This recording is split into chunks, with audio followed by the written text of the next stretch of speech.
I'm Diana Binks and welcome to Level 5 at Motorsports. Well, the Daytona 24 hours is certainly upon us, so let's take a look around a lap of that with one of our drivers, and Mark Wilkins is here to just talk us around a lap of this circuit. Mark.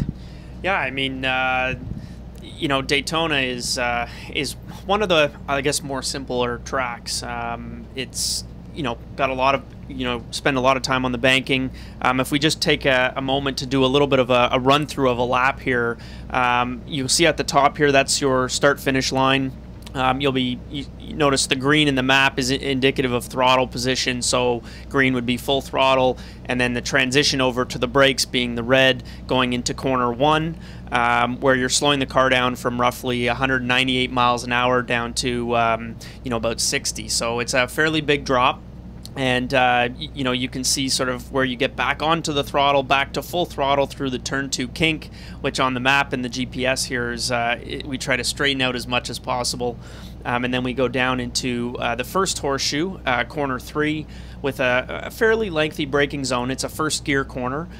We have to be a bit patient in the center and try and get as early back to throttle as possible to get onto one of the longer straightaways.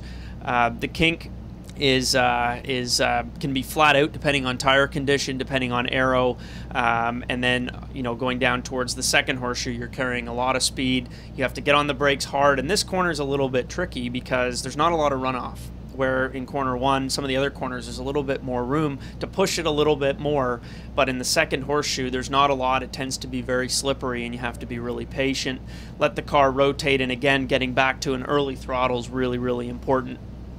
Heading down into turn 6, again, there's not very much runoff. Carry the brakes quite late, and there's a little bit of a coast phase in the middle before getting back to nice early throttle, back up onto the banking, and carrying the banking all the way around to sort of near about 180, 185 miles an hour, again, before getting to the bus stop, which tends to be one of the trickier corners on the track here. And mostly that's because the more braking you can carry in, obviously the quicker, but it tends to be very slippery. So if your car isn't very good in transition, you can get yourself into some trouble. But I think we're well positioned to be able to capitalize on other cars there and get back to power and ultimately run NASCAR 3 and 4 back to the tri-oval, and that's a lap of Daytona.